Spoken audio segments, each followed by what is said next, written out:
Assalamualaikum warahmatullahi wabarakatuh. Halo semua, selamat pagi dan selamat datang di Posmada, podcast Osmada. Oke teman-teman, sebelum itu gimana nih kalau kita memperkenalkan diri dulu kepada semua viewers di rumah sana. Kak Afdal kan kalau mereka dengerin dan nonton kita tapi nggak tahu kita siapa ya kan, Kathleen? Betul nih Kak, lebih baik kita kenalan dulu nih. Oke. Saya, Horetul Ramadhani sebagai host dalam Posmada kali ini.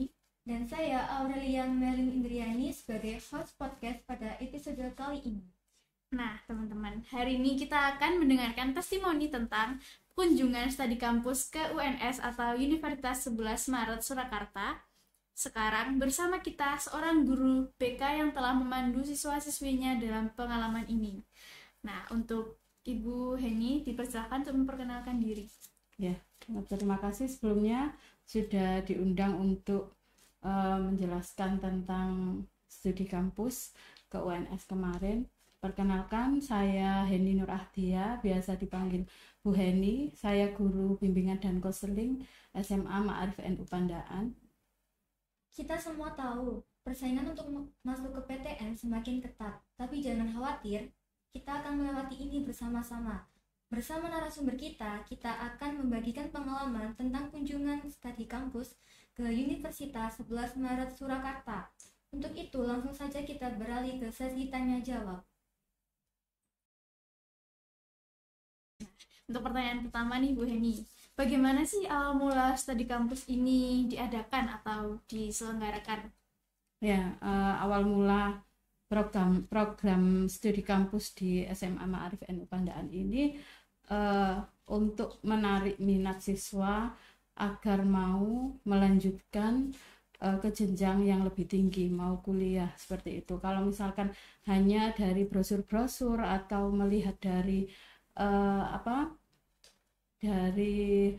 YouTube tentang universitas, mungkin itu kurang mengena ya. Kalau misalkan kita langsung kunjungan ke tempatnya, ke universitasnya, maka mereka atau siswa-siswi ini akan mengetahui bagaimana suasana di kampus itu, di universitas itu, dan mereka akan menjadi lebih tertarik untuk melanjutkan kuliah di universitas tersebut dan jadi lebih termotivasi untuk berkuliah seperti itu. Kemudian apa sih yang menjadi tujuan utama dari kunjungan studi kampus ini bagi para siswa?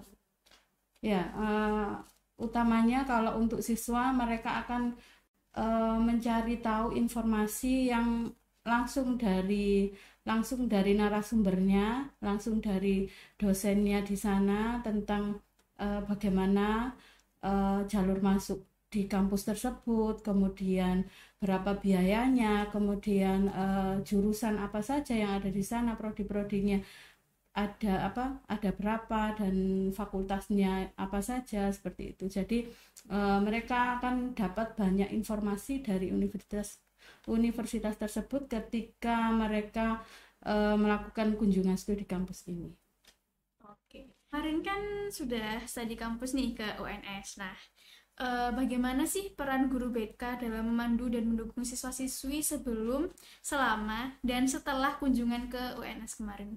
Ya, sebelum ya memang kalau untuk yang studi kampus kali ini memang yang benar-benar mereka berminat untuk kuliah dan berminat untuk mengikuti studi kampus ini. Kalau dari tahun-tahun sebelumnya itu memang semua siswa-siswi kelas 12 mengikuti studi kampus itu sebelum pandemi. Setelah pandemi ini kita mulai lagi dari perwakilan saja dari siswa kelas 12 itu. Kemudian yaitu sebelumnya kita mendata dulu yang berminat, kemudian ketika di sana kita mendampingi karena memang ya kalau misalkan di anak-anak sendiri gak ada yang mendampingi untuk misalkan ketika tanya jawab atau apa, itu kita membantu mereka seperti itu. Kemudian ketika selesai ya tetap kita harus tanggung jawab karena memang jauh ya tempatnya.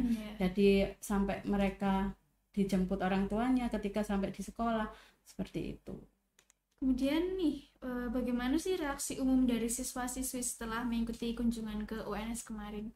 Ya, mereka antusias sekali ketika di sana, ketika sesi tanya jawab juga seperti itu. Mereka menanyakan informasi-informasi yang mereka butuhkan di sana. Kemudian mereka juga sempat keliling-keliling di kampus, melihat-lihat suasana di kampus tersebut.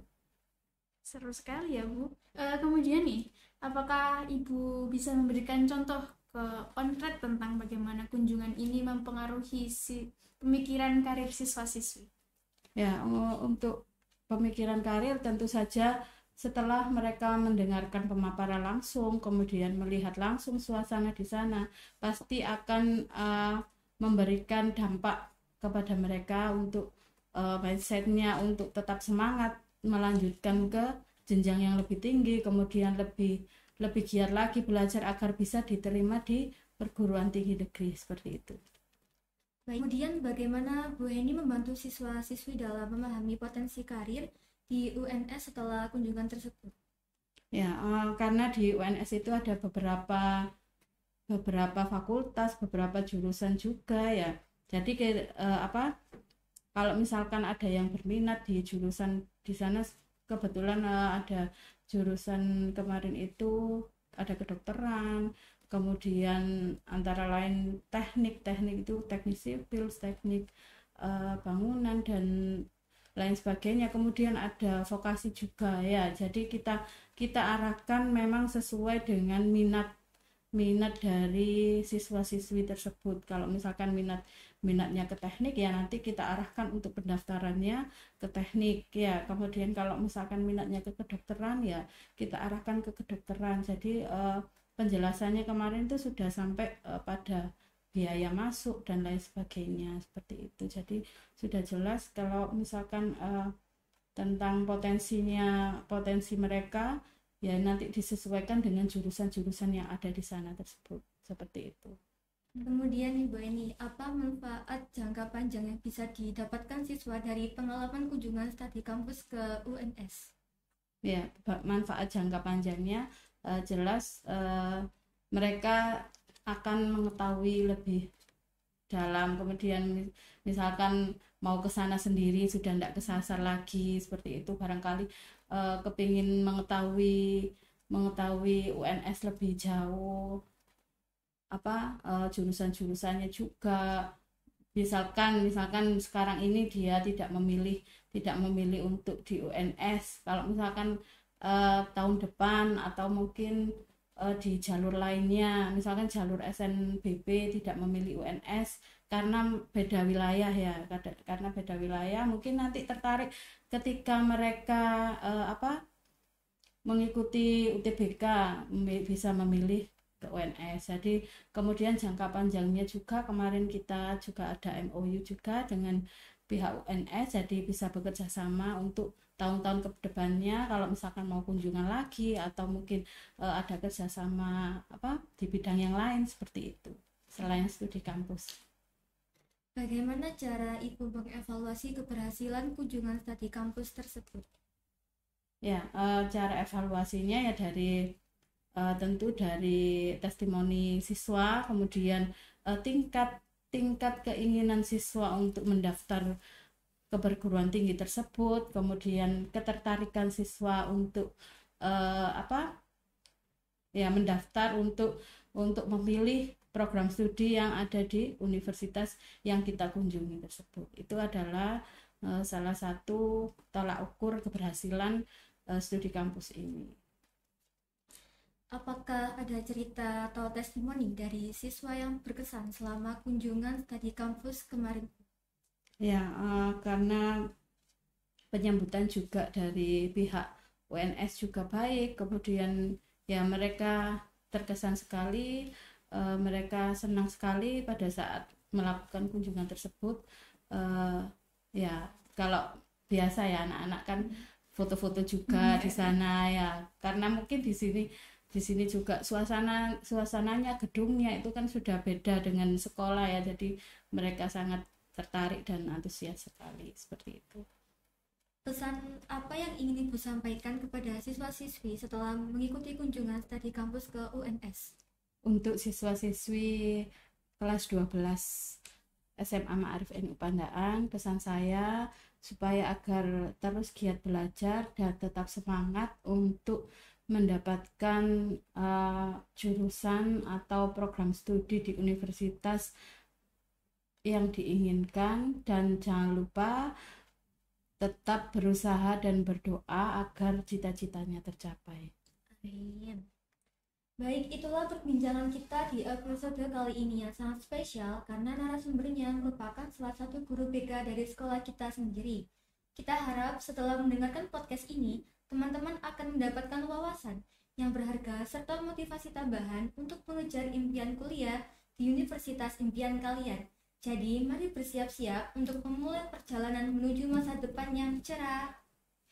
Dan tak lupa ada info penting nih mengenai PPDB SMA Ma'arif NU Pandaan. Apa nih, Merlin? Telah dibuka PPDB gelombang 1 yaitu pada tanggal 2 Januari sampai 11 Mei 2024. Ada 2 cara untuk mendaftar sebagai siswa atau siswi SMA Ma'arif NU Pandaan. Yang pertama, bisa langsung datang ke SMA Ma'arif NU Pandaan di Jalan Raya Ahmad Yani nomor 92 Pandaan, tepatnya di TU Gedung Putih.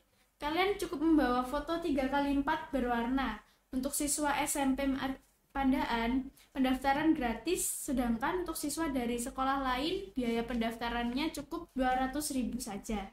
Atau cara kedua nih, yaitu scan barcode di bawah ini. Sekian, semoga yang telah disampaikan di episode kali ini bermanfaat bagi Pop Viewers. Terima kasih Bu Heni sudah menyempatkan hadir pada podcast kali ini. Wassalamualaikum warahmatullahi wabarakatuh.